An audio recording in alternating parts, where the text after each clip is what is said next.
So how do you export sleep data from the Apple Watch? Let me talk about it. If you are new here, most definitely subscribe so you never miss anything important. So whenever you wear your Apple Watch during the night and you have the sleeping focus and all of the things set up, it will most definitely track your sleep and you can check it out on the watch, whatever.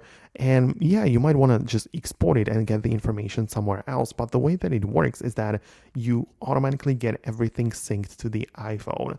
You can find it inside of the iPhone's Health app. So when you get it there, it's naturally supposed to be the iPhone that is yours and the Apple Watch has been set up through it. But get inside of the Health app, go to the search, and you'll be able to scroll through and find the sleep. So all of the data will automatically appear right there. So you'll be able to, again, scroll through the data, go back in time, check out all of the stages and all of the data that has been captured. So it's very useful and it automatically gets synced, right? So you don't necessarily have to like export it from the watch because you can find it on the iPhone right away. And in here, you can like work with the data. However, if you really want to do it, you can also just capture a screenshot of the thing of the watch.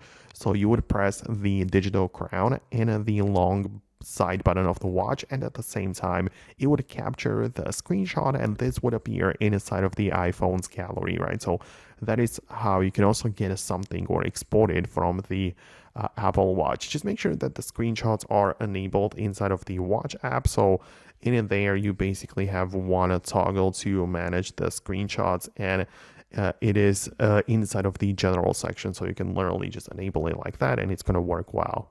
Now, that would be about it. That's everything I wanted to show you.